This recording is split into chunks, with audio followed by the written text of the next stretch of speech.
Swayam Prabha. Digital India. Educated India.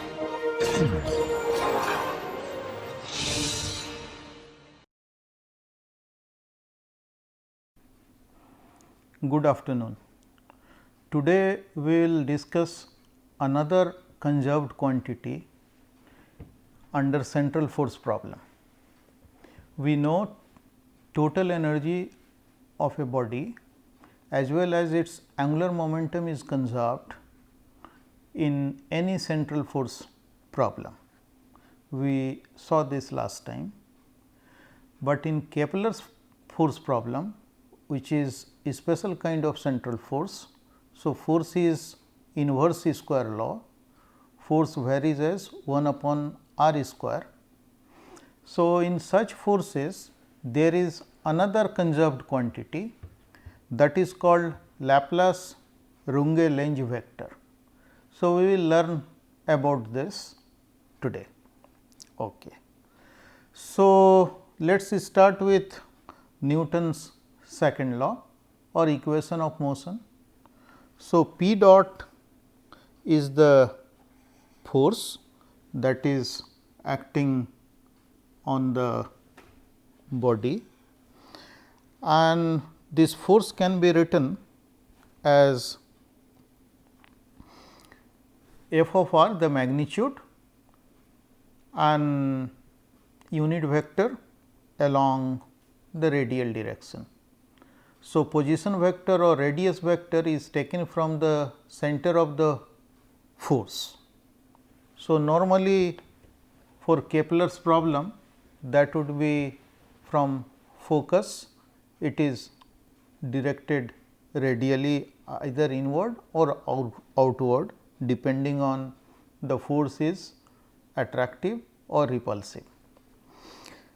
We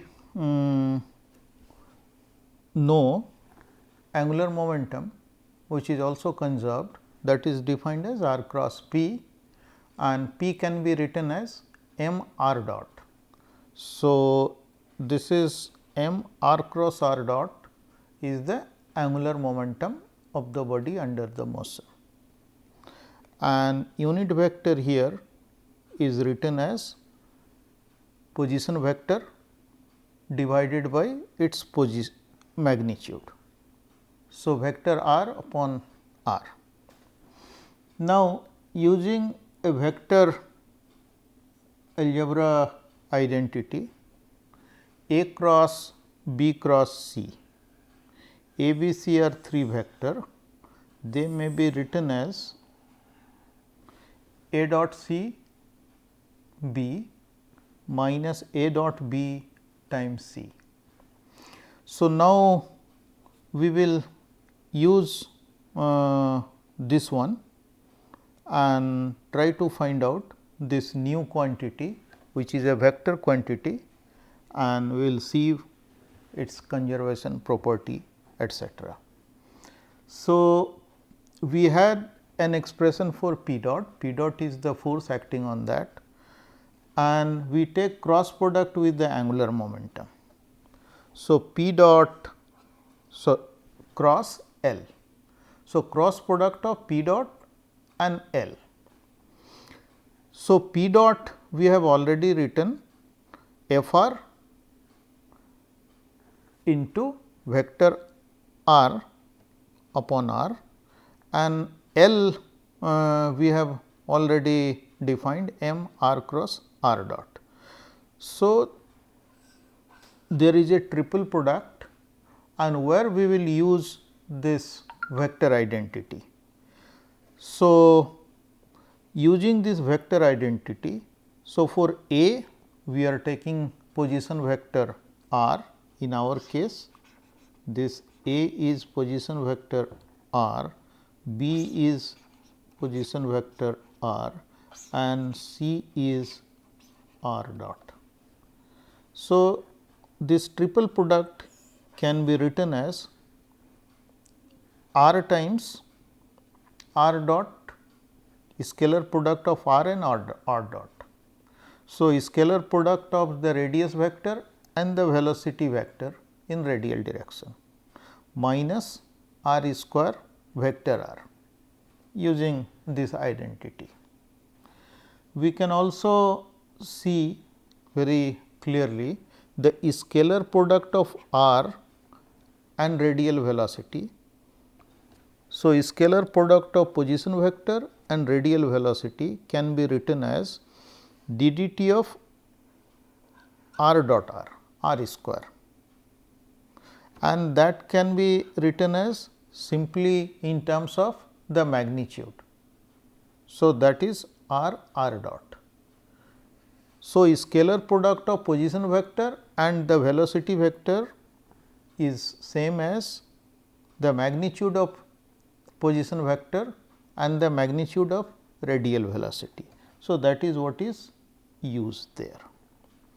Now, we go back to the expression of P dot when taken cross product with L. So, P dot is the force and cross product with the angular momentum. So, we have already found out the cross product that has been repeated here, and now we simplify this. So, simplifying it is written as simply like that. So, r scalar product of r and r dot is this thing, that is what we derived here, shown here. Now, we know the angular momentum is a constant under central force. So, if the body is moving under the action of a central force, so angular momentum is always conserved. So, that means L dot is always 0. So, time derivative, total time derivative of angular momentum is always 0 for a body moving under the action of a central force. So, the quantity we are looking at, cross product of P dot and L, can be also written as d dt of cross product of P and L. If we apply d dt on both the sides, since d dt of L is 0, so we can do this. Now, this quantity we have already computed here, right hand side. So, right hand side I have taken r square outside and a minus sign outside. So, this is the part that is taken outside, and then we are left with vector r dot upon r minus r dot vector r dot by r square. So, this can be written as d dt of vector r upon r. So, basically it is nothing but of time derivative of unit vector. So, this thing is nothing but the unit vector.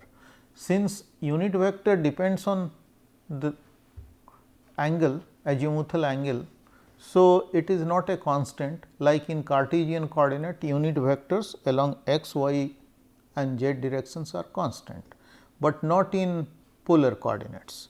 So, derivative of that unit vector is basically given here. Okay. Now, we use force for Kepler problem. In Kepler problem, force has to be 1 upon r square, a constant alpha upon r square. Then sign could be plus or minus depending on whether the force is attractive or repulsive. For the case of gravitational field, the force would be attractive. For electrostatic problem, it could be either attractive or repulsive. So, we are just keeping alpha upon r square, and potential energy would be 1 upon r. So, this is not true, that would be r. Force is 1 upon r square. So, potential is 1 upon r type. So, now we further go for ddt of PL, and that has been already put in this form, and since m is constant and force is 1 upon r square. So, force is 1 upon r square times r square. So, r square dependence goes away from the problem, and then whatever is left, mass, alpha, those are constant. So, they have entered inside ddt here. Okay. So, now both the sides we have written in terms of ddt of something. So, we collect them together, and ddt of this quantity, which we call a vector A. So, vector A written here is the quantity inside this bracket. So, ddt of A is 0. So, A, which is P cross L into plus m alpha and unit vector along radial direction, that is what is A, and this vector is conserved because time derivative of that is 0, and this quantity is known as Laplace-Runge Lens vector. So, this is an additional constant of motion in Kepler problem. So, either I can take A or I can divide throughout by mass. So, I can compute another quantity lowercase a. Lowercase a is uppercase A vector is divided by m. So, vector A uppercase A per unit mass will give me this lowercase a. So, A is, since I have divided by mass, so P cross L becomes V cross L here, and mass goes away from the second term, and vector r upon magnitude of r is the unit vector. So, this is a constant of motion. In this expression, alpha could be positive or negative. So, depending on whether force is attractive or repulsive, this sign would be determined. So, alpha could be a positive number or it could be negative number, but in both the case this vector is a constant of motion. Okay. So, as angular momentum L is perpendicular to P cross L. P cross L is something which is perpendicular to P as well as L. So, L is a vector that is perpendicular to P cross L, and R is perpendicular to L in central force problem, because L is given as R cross P. So, L has to be perpendicular to R as well as P. So, R is perpendicular to L also. So, now look at the definition of A. A has first part P cross L and second part is just a unit vector along the radial direction, and there R is perpendicular to L and this part is perpendicular to P cross L is perpendicular to P as well as L. So, using this we find A dot L is 0. Dot product or scalar product of Laplace-Runge Lens vector with angular momentum vector is 0 in case of Kepler problem, where force is varying in as 1 upon r square. So, inverse square forces. So, this simply means A is in the plane of the motion of the moving body. We have already done during Kepler's law, the body under the action of inverse square law or any central force moves in a plane as angular momentum remains conserved, and the vector A, which is another constant of motion, lie in the plane of the motion. So, it is in the same plane where the particle is moving. We can find out another thing taking a scalar product with R. I take a scalar product of Runge-Lenz vector or Laplace Runge-Lenz vector with position vector or radius vector, and A we know p cross L minus m alpha unit vector along radial direction. So, the first part is a dot product and cross product. So, it is a triple product, and from vector algebra I can interchange the places of dot and cross. So, r dot p cross L can be written as r cross p dot L, and the second part r dot r becomes r square upon r. So, ultimately it is only m alpha r. R cross p is L angular momentum and then dot product with L. So, this is L square. So, r dot A is L square minus m alpha r. Okay. So, now this r dot A can be written as magnitude of r, magnitude of A, and angle between r and A, that is let us say theta. So, dot product will give cos of theta.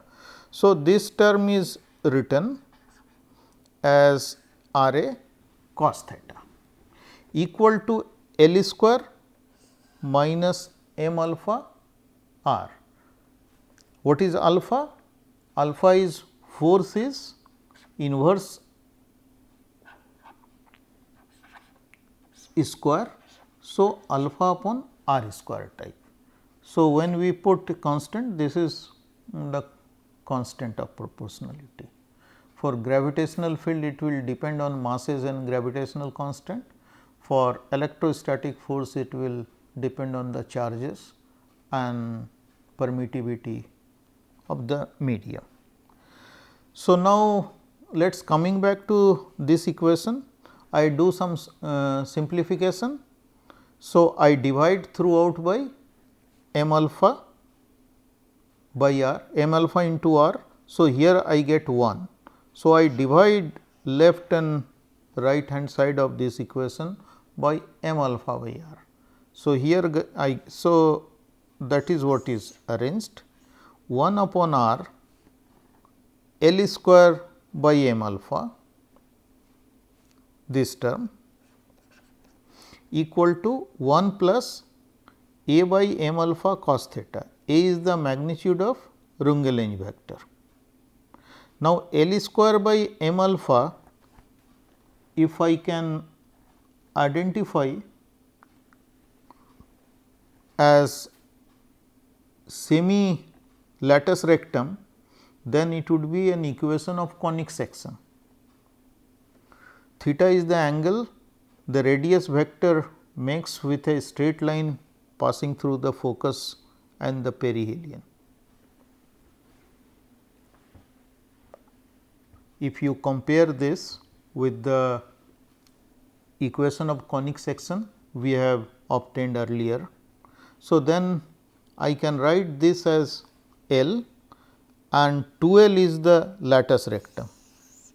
2L is 2L square upon m alpha is the latus rectum, and this part I identify as eccentricity of the conic section. So, that is E. So, now we are back to the equation we have got while doing Kepler's law in the last class.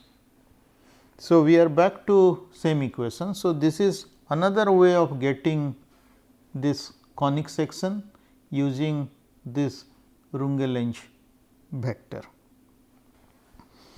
So, magnitude of this Laplace Runge-Lenz vector is m times alpha times eccentricity of the path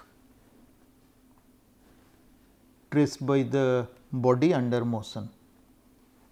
So, vector A, by comparing this from the derivation of conic sections we did in the last class, we find A is directed from the focus towards the perihelion of the orbit.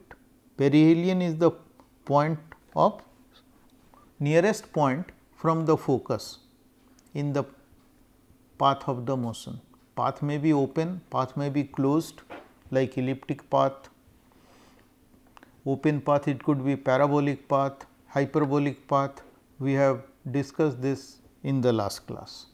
So, the shortest distance from the focus, the point at the shortest distance is called perihelion. So, A is directed from the focus towards the perihelion and its magnitude is m times alpha times eccentricity, and from the result we have got an expression for eccentricity earlier in terms of total energy of the body and the angular momentum of the systems, which were the conserved quantity. So, that is what is equated here. E, which we have found out in terms of the magnitude of Runge-Lenz vector, and this is the expression for E, that is the eccentricity we have got in terms of total energy of the body and the angular momentum L of the body. M is the mass, alpha is the constant of inverse square force. So, if I square both the sides, I can see A square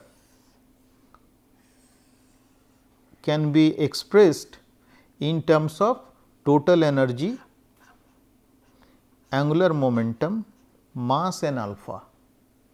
So, A is a function of energy, angular momentum and they are constant.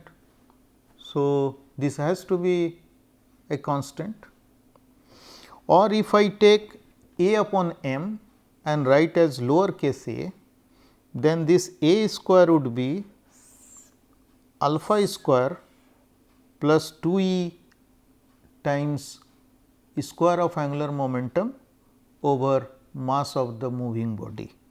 So, they are precisely the same. Now, the issue may be when there is a body moving under inverse square force. So, there are 6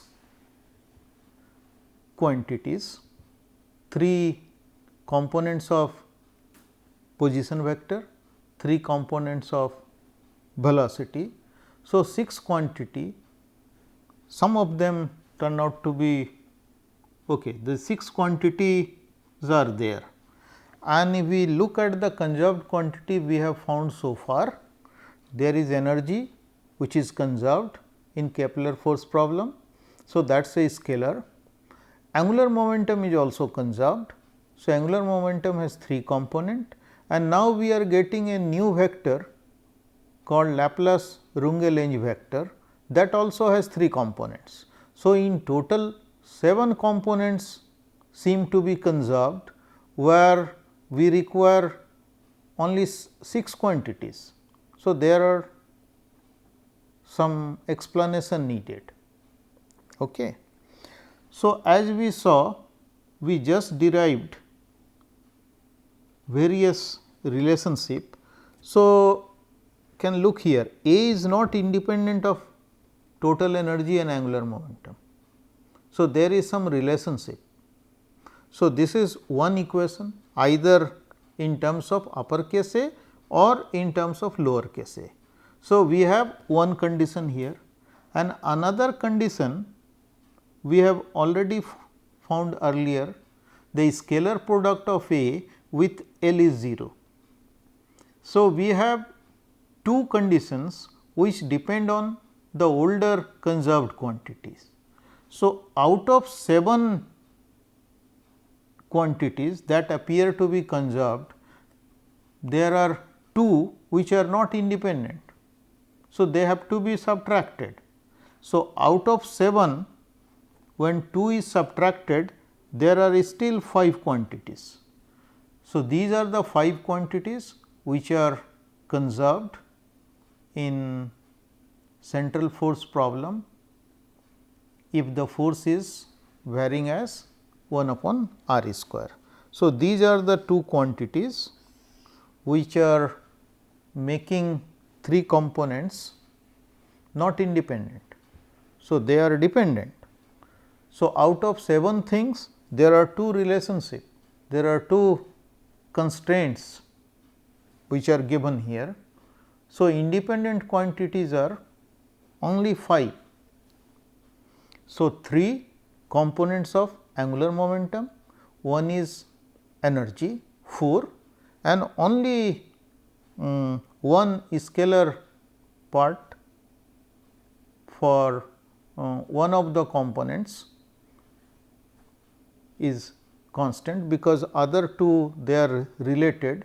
So, one can consider only out of 3 components, one is independent. So, for motion of a body under inverse square law of force, there are only 5 independent quantities which are independent. Okay. So, now let us go to different kind of problems. You have already studied during your preparation for JEE this alpha particle decay or decaying particles. If there are particles, radioactive particles which may decay, and after some time depending on its decay rate, they will break into different things and there would be radiation also coming out of that. Okay. So, let us consider a simplified problem. We consider the spontaneous disintegration of a particle into 2. So, one particle suddenly spontaneously breaks into 2. So, what is the meaning of spontaneous disintegration? There is no external force that is applied on the particle. So, it is on its own. So, something happens inside, internal energy, and it is unable to keep its configuration, becomes unstable and breaks into 2. No external force is applied. So, that is what is the meaning of spontaneous disintegration of a particle. And we also assume this particle, before it disintegrates, is at rest. After disintegration it will move, but before disintegration it is at rest for simplicity. Suppose it was moving with some velocity, in that case we will choose a frame of reference that is also moving with the body the same velocity. So, in that moving frame it would be at rest. So, that is a possibility. So, first we consider the simple assumption, the particle, the prime particle that is disintegrating or that will disintegrate is at rest. If E and M, their internal energy means energy of configuration.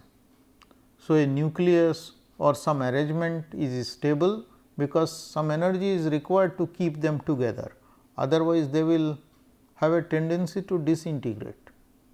So, there is some energy required, that is what is called energy of configuration or as internal energy of the system. So, E is the total internal energy of the particle, prime particle, and m was its mass. So, after spontaneous disintegration, it breaks into two particles.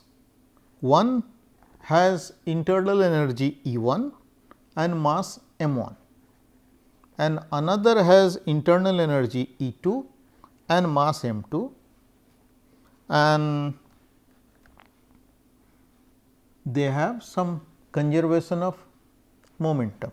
So, here there is a cartoon. So, initially this was the particle, this is the prime particle, suddenly it broke into two and initial momentum was 0. So, momentum after disintegration has to be 0. So, both will move in opposite direction and they will have equal and opposite momentum, not velocity. They will have equal and opposite momenta, and that can go in any possible direction. Here I have shown one possible directions. It could have, after disintegration, it could have gone this way, one part, other part this way, or it could have gone after disintegration, one part this way, other part this way. Here I have shown you disintegration of only one particle, but in actual experiment there would be several particles, and let us assume all are at rest and disintegrating.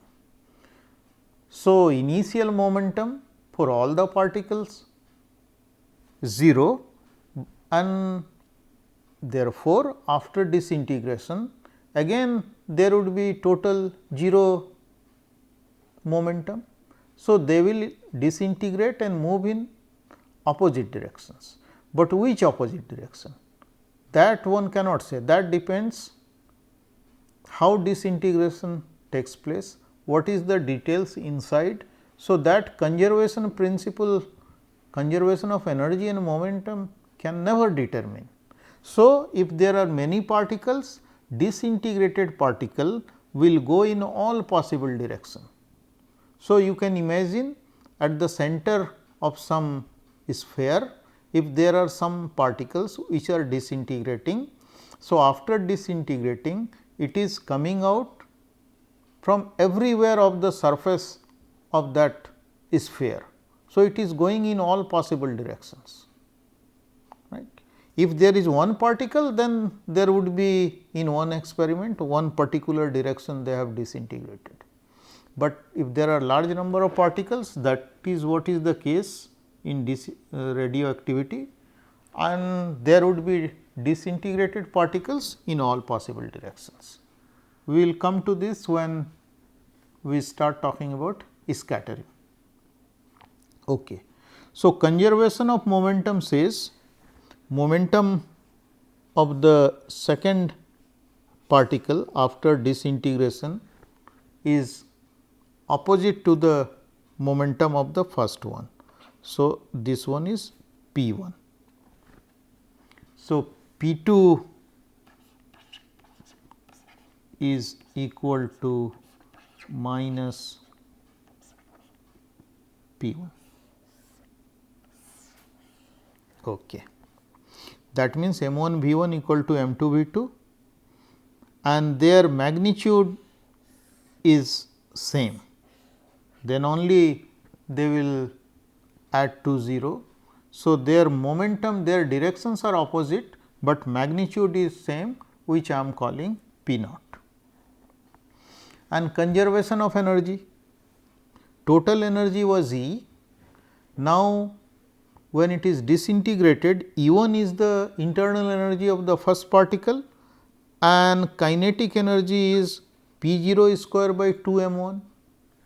For second one, E 2 is the internal energy, and P 0 square by 2 m 2, that is its kinetic energy.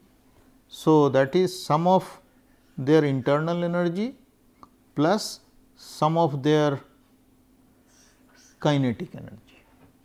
Okay.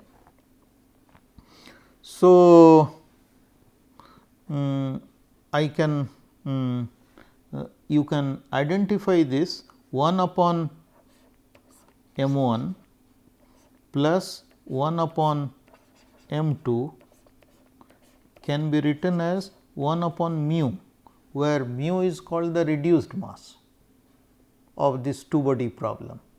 There are two particles after disintegration or spontaneous disintegration, and mu is the reduced mass. So, 1 upon m 1 plus 1 upon m 2 is replaced by 1 upon mu. So, total energy, internal energy is internal energy of the first disintegrated particle plus internal energy of the second disintegrated particle plus kinetic energy of a system or of a body which has a mass equal to the reduced mass of this two body problem. Okay. So, what is the energy of disintegration? So, whatever is the difference, energy of disintegration is called total internal energy of the prime particle, or in nuclear physics the original nucleus, minus sum of internal energies of daughter nuclei. So, E 1 plus E 2. So, their difference, that is turning out to be P 0 square upon 2 m. So, this energy has come out because of this disintegration principle, if there is no other radiation etcetera. In actual problem in nuclear physics, there may be some radiation also. So, that energy also has to be taken care. Okay. In classical physics, those issues are ignored here. Okay. So, disintegration, now we will talk about the possibility of disintegration of a moving particle, and for simplicity we will consider a particle is disintegrated into two. It can break into 3-4 parts, like in bomb explosion the splinters go in several directions. So, there is not two particle after explosion, there are many, but for simplicity we consider here the prime particle breaks into two only. Similar kind of arguments will work there, but it would be much more complex. One has to look at total angular momentum, total energy, and there may be energy loss in terms of heat, light etcetera, and various other things. Now, let us consider the prime particle is moving with a velocity v, capital V, uppercase V, before it disintegrates. Okay. So, we now have two frames of reference. One is lab frame, with respect to which the particle is moving with a velocity v, and there could be another frame of reference which is moving with this particle. So, there is another frame of reference in which this particle is at rest. So, that we will call a co-moving frame in which the particle is at rest. So, center of mass is at rest. So, we can also call this co-moving frame as center of mass frame of reference, because center of mass is at rest, and when explosion takes place two particles will move, but in this frame of reference center of mass will still remain at same point because of conservation of angular momentum, etc. Okay. So, let us consider v 1 and v 0 are velocities of one of the disintegrated particle in the lab frame and center of mass frame. So, there are two particles, but if we determine velocity of the first particle, second particle would be very easily calculated because of conservation of momentum. So, momentum would be equal in magnitude and opposite in direction, etc. So, we are considering one of the disintegrated particle.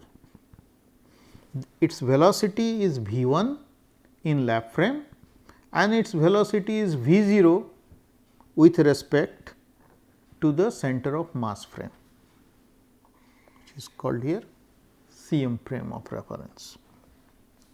So, velocity of this particle in lab frame is velocity of the particle in center of mass frame plus the velocity of center of mass.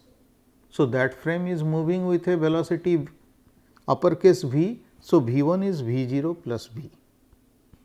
So, from here we can also write v 0 as velocity in lab frame minus velocity of center of mass with respect to the lab frame.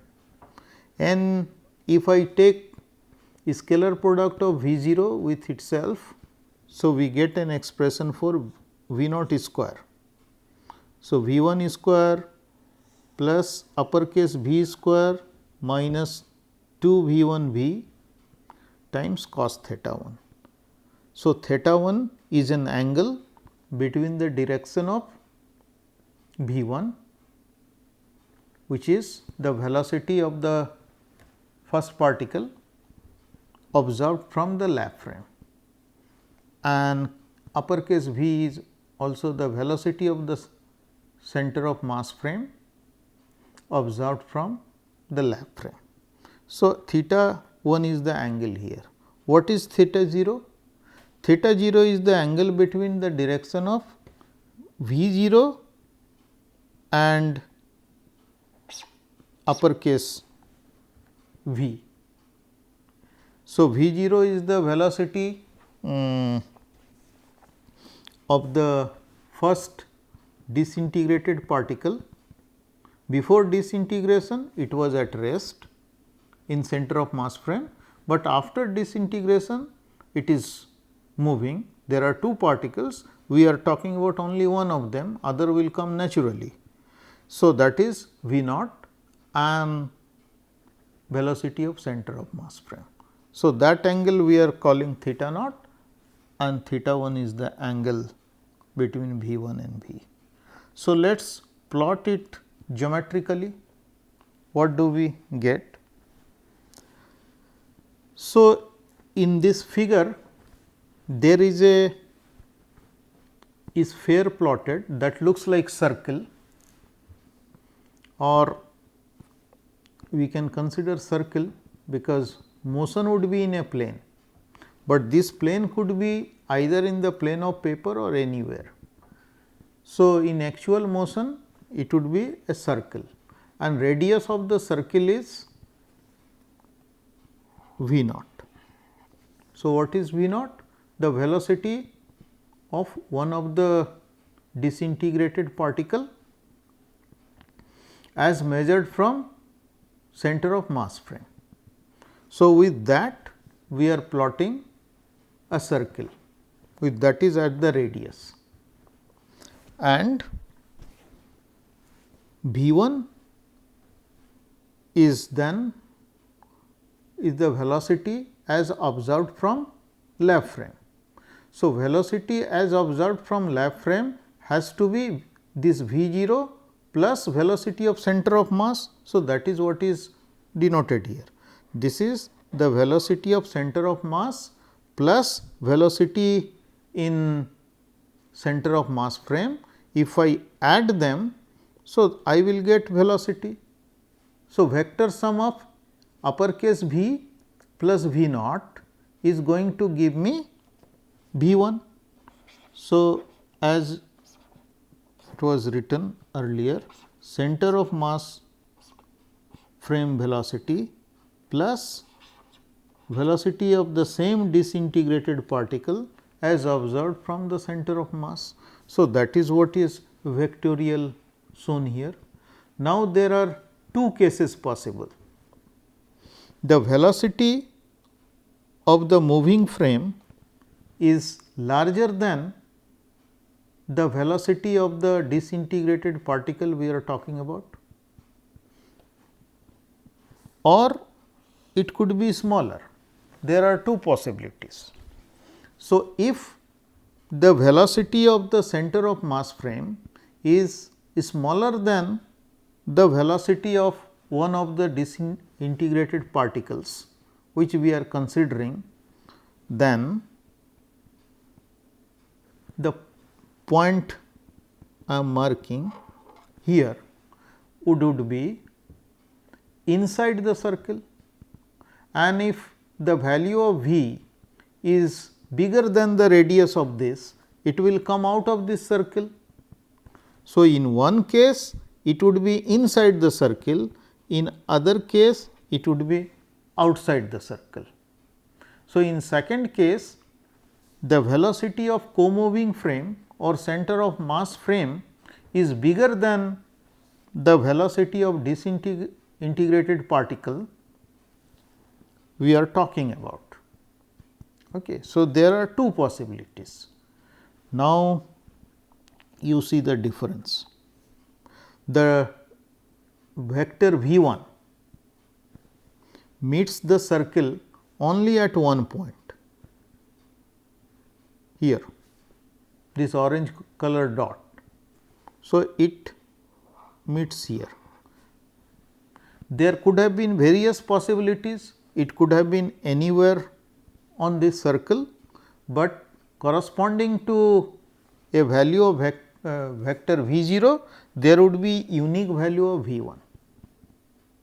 But in other case, there is a difference.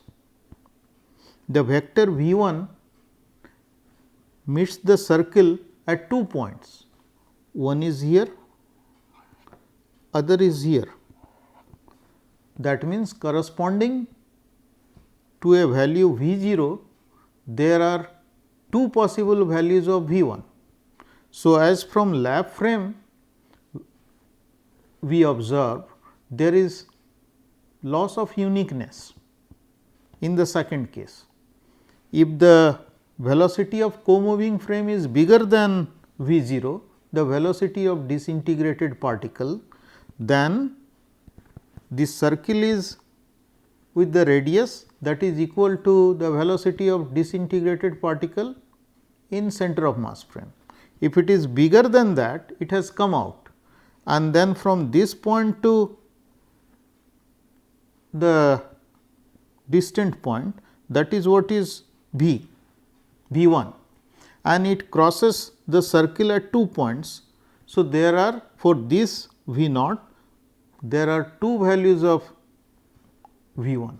So, uniqueness 1-to-1 correspondence which was there in the first case is missing.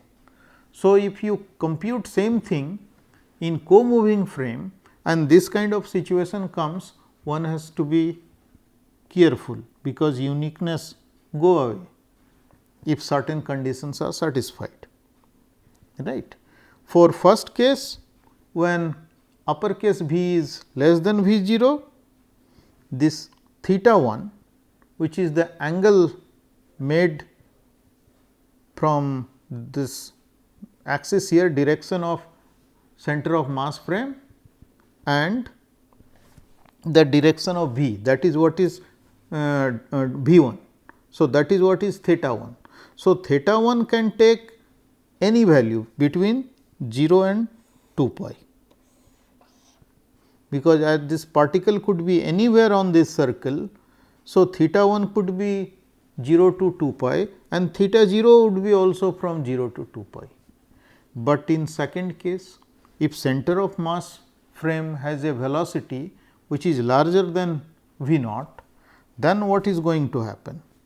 Then the theta 1 cannot take all possible values, because as it is moving, now you see this is a place where this v 1 vector becomes tangent to the circle, and after that the point on the circle, when it is connected from this point encircled here.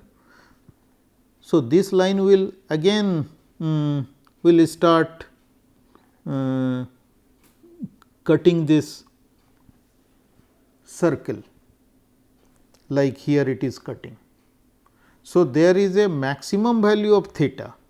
So, as this point moves on this circle, so this is what is theta 1. So, theta 1 starts increasing, it goes up to a maximum value of theta 1, which is theta 1 max, and then it start decreasing. So, theta 1 cannot take values between 0 and 2 pi, it will take a maximum value theta 1 max, and we can compute these values. So, if we want to compute what is the theta 1, we can take tan of theta 1. So, tan is, if I draw perpendicular from here, I call P, and here is the base B. So, we have to compute what is this value. So, this perpendicular is simply V 0 sin theta 0 is the perpendicular, and base has two parts, capital V and V 0 cos of theta 0. So, that is what is written here. So, tan theta 1 is perpendicular upon base, base has two parts, and if capital V is greater than V 0, then theta 1 is restricted between 0 and a maximum value of theta 1, and this maximum value is V 0 by V, that can be seen from here. So, see this is right angle triangle and this angle is theta max. So, sine of this would be, this is V 0 and hypotenuse is uppercase V. So, sine of theta 1 max is V 0 upon uppercase V. So, that is what is written here. Okay. So, that is the restrictions. None of the disintegrated particles can move in a direction opposite to the direction of motion of the primary particle. So, if primary particle was moving in certain direction, disintegrated particle cannot move in the opposite direction, if the velocity of moving frame is larger than the velocity of the disintegrated particle. It can move in opposite direction only when the frame of reference is moving with a slower velocity compared to V 1. For each value of theta 1, there are two values of theta 0. So, there is no 1-to-1 correspondence in this case. Theta 1 we have already computed here the value. So, I can take V 0 from numerator and denominator, that is what I have done, and tan theta 1 can be written as sin theta 1 upon cos theta 1, and then I do the algebra, I multiply diagonally and simplify.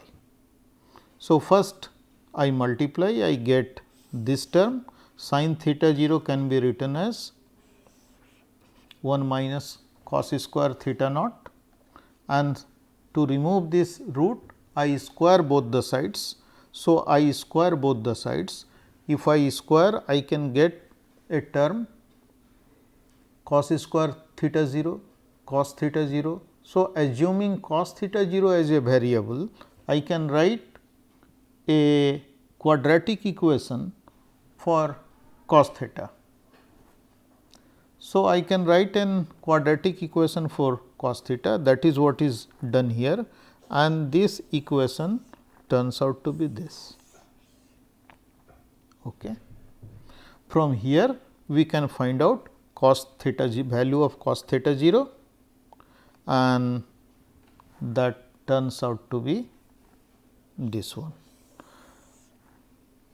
But if the velocity of moving frame is smaller than V 0, then there is 1-to-1 correspondence. So, which sign I need to choose?